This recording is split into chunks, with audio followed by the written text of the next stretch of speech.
तेरे नजरों को नजरों से वार करूंगा, तू बचेगी नहीं आज, तेरे जवानी का शिकार करूंगा।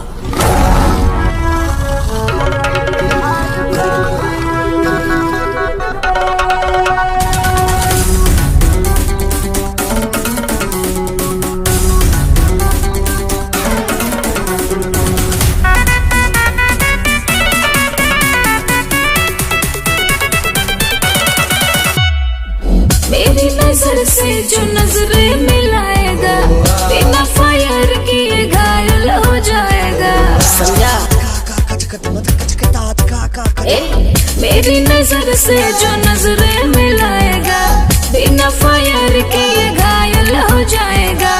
आशिक हजार मेरे, आऊं ना पास तेरे, गली चौराहे पर चर्चा हमारा बा।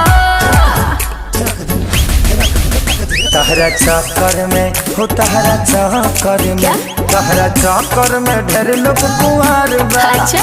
तो जवानी के चक्कर में यूं